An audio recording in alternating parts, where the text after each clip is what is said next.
Good day, Dr. Huang and everyone. Today, myself, Karishma Devi, and my group members Wong Yan Wai, Lim Sui, and Grace Lee will be presenting on Symbiodinium and coral reef, whereby our microbe will be the Symbiodinium and our environmental object chosen for this particular group assignment will be the coral reef. Based on our topic outline, we will be covering the introduction on corals and Symbiodinium. There will also be a description based on our microbe chosen, which is the Symbiodinium. And next in our outline will be the association of Symbiodinium with coral reef. And lastly, the impact of this interaction on humans and the earth. Towards the end of the presentation, there will also be a bonus hack on this topic. For today, I'll be explaining on the introduction and description of the microbe and environmental object chosen. So for the coral reefs, they belong to the class known as Anthozoa in the animal phylum Nigeria, which also includes sea anemones and jellyfish. But unlike sea anemones and jellyfish, corals will actually secrete hard carbonate exoskeletons that support and protect the corals when they are in the sea. Besides that, most coral reefs grow best in warm, shallow, clear, sunny, and agitated water. In the zoomed in picture on the slide over here is actually known as the Symbiodinium microbe in the coral reef.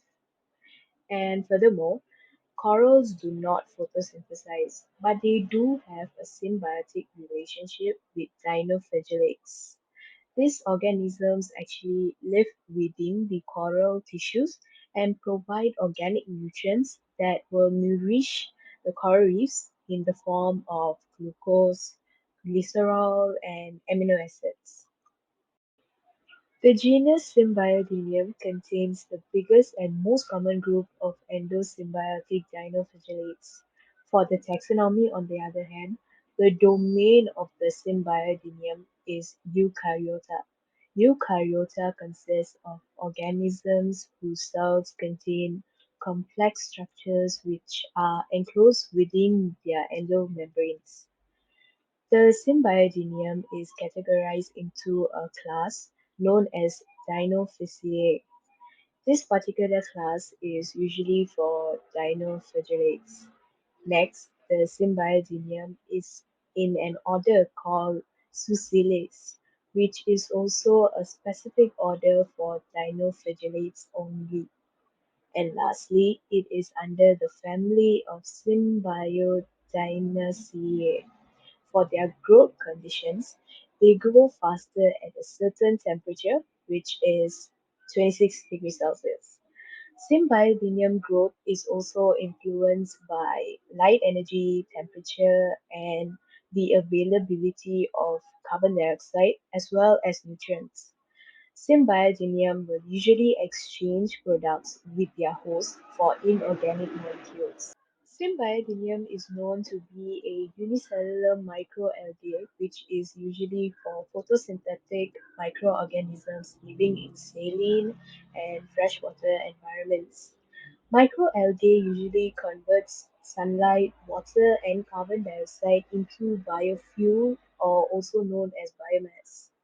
As you can see in the two diagrams above, Symbiodinium takes up a cocci shape. This organism is usually found in the endoderm of tropical corals, sometimes even in jellyfish. Symbiodinium's organisms are autotrophic and eukaryotic, whereby they gain energy through photosynthesis. So this will require them to live in places where sunlight can easily reach them. And at times, they might produce flagella to enhance its motility and to move around easily. That will be all from me. Thank you. Hi everyone, my name is Grace, and I'll be focusing on the topic how is Symbiodinium associated with coral reefs? Now, I'll be explaining the roles of Symbiodinium. Symbiodinium ensures that coral reefs are able to survive as they are not able to photosynthesize. Symbiodinium provides oxygen and organic compounds as products of photosynthesis to the corals. They use photosynthesis to convert the energy from sunlight into nutrients that the corals can use. They also provide the host energy needs for them to metabolize and reproduce. There are several different mechanisms of how corals get their symbiodinium. It depends on whether the coral reproduces asexually or sexually. In the case of an asexually reproducing coral, symbiodinium transmission takes place through coral budding, which means that new polyps bud off from the parent polyps to form new colonies, or fragmentation occurs, where an entire colony, rather than just a polyp, branches off to form a new colony. The symbiodinium residing in the donor tissue of the clonal coral automatically relocates, thereby colonizing the new coral. In sexually reproducing corals, male polyps that produce male gametes, which are sperm, and female polyps that produce female gametes, which are eggs, fertilize to form new corals. The symbiodinium are either acquired through vertical or horizontal transfer. In vertical transfer, the mother coral polyp releases the eggs with symbiodinium inside, either being fertilized outside the mother coral or developing as larvae within it. But most coral eggs do not have symbiodinium in them. The eggs have to obtain the symbiodinium through phagocytosis from the coral polyp's gastrovascular cavity. For the coral larva that was born from eggs without symbiodinium, they can uptake their parent symbiodinium before they are released into the surrounding seawater. But if they do not have this opportunity, they have to absorb them from the environment. This is called horizontal transfer. Chemotaxis is the mode of locomotion of symbiodinium. Much like diffusion of molecules from a region of higher concentration to a region of lower concentration, motile symbiodinium can show positive chemotaxis in the direction of corals with lower concentrations of symbiodinium. Additionally, corals can obtain symbiodinium indirectly through the ingestion of fecal matter excreted by calivores, which are animals that eat corals, and of animals who have eaten prey with symbiodinium in their cells, for example, jellyfish. Okay, hi guys, my name is Yan and I'll be focusing on this part, which is the outcome of the interaction between our microorganism, which is Symbiodinium, and also our coral reef. So both of them actually they exhibit a very important relationship. So now our corals and our Symbiodinium, they actually exhibit something what we call a mutualistic relationship. So now mutualistic relationship here means that both parties, our coral and our Symbiodinium, they actually gain benefits from this relationship. So it's kind of like something we'll put in a real life context where it's kind of like humans and plants. So in our analogy, so our Symbiodinium would be something like our plants, whereby and our corals would be something like humans and animals.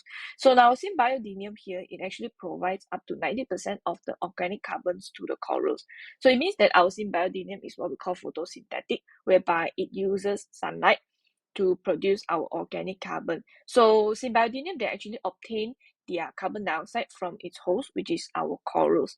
And here the corals would give, in return, it will give the Symbiodinium the carbon dioxide that it requires, and also it provides a better access to sunlight for our Symbiodinium. So we can see that both parties here, they actually gain benefits from this relationship. So from this mutualistic relationship between our Symbiodinium and also corals, we can see that actually both of these two parties, they really depend on each other for their own survival. And our Symbiodinium here is actually, it plays a very important role towards the growth of the corals. So corals are able to grow faster in clear regions of the water. And without this Symbiodinium, without our microorganism here, the coral growth would actually be very, very, very slow, and it's so slow that until it's unable to form significant reef structure. So the reef structure here is actually plays a very important role towards the marine ecosystem. So without Symbiodinium, it's just not possible to form this reef structure. So now our corals here, they actually have some very important roles. First of all, it's actually playing a very vital role in terms of our marine ecosystem. So first of all, it actually forms what we call protective barriers. It protects our coastline from storms, from any types of erosion, and it's able to protect the people living in the coastal areas. And because of these corals, it's actually also able to generate income through recreational purposes and also for tourism as well. So here, these will actually generate income for the countries that actually do have reef structures, because in the reef structure, it's able to host a lot of marine life in it. So here, corals are also actually habitats for marine life, such as shrimps, certain species of shrimps, fish, turtles, jellyfish, and etc. And because these corals, they actually protect the marine life from predators. It actually gives them it serves as a habitat for them, protect them and give them shelter. So if anything goes wrong here, if anything goes wrong in between the relationship between Symbiodinium and also in between Symbiodinium and coral, sorry. So here it will actually have a devastating impact, not just towards our marine life, but it also will have a very devastating impact towards us humans as well. Hello everyone, my name is Sui. Now I will talking about the coral bleaching and its impact. Coral bleaching is a common topic people will talking about the environmental problems. So how could it happen? The main factors causes of the coral bleaching is due to the climate change with increase of surrounding temperature. When the coral are stressed by change in environmental conditions, it will expel the symbiodiniums from its living tissue to the external environment and causing them turn completely white. The bleached color have caused a high mortality rate of coral in our planet. Once the coral die, it is very hard to let them regrow. So, what is the impact of coral bleaching? Coral bleaching can impact on four categories, which is marine ecosystems, human being, natural protection, and environment. First is marine ecosystems. Coral are act as the housing of marine life, such as fish, shrimp, jellyfish, and etc. So, when a huge amount of coral die, some of the marine species may face extinction due to lack of shelter. Then, its impact of human being on the incomes. Fishermen that depends on the fish involved in affected food web will lose their source of incomes. Furthermore, coral reef are always an attraction for the tourists. When the coral bleach, the tourism income will lose billions of dollars each year. For natural protection, what Yen said just now, coral are act as natural protective barriers. When the coral die, coastlines are more susceptible to erosion and damage due to the storms, hurricanes, and cyclones.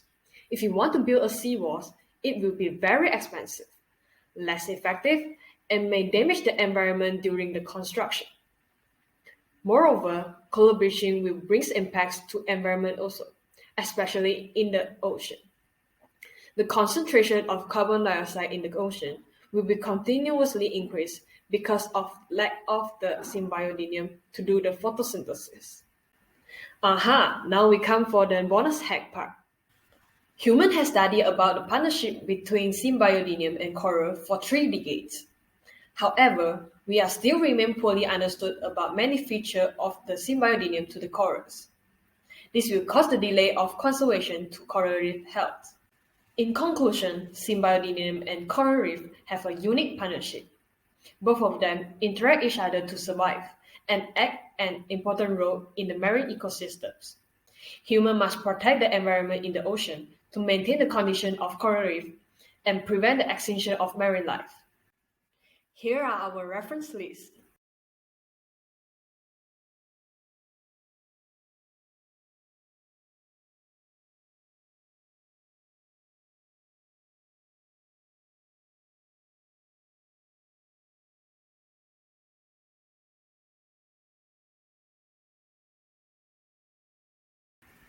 That's all about our presentation about Symbiodinium and corals. Thank you for watching. Remember to like and share the videos to your families and friends. Appreciate again. Thank you.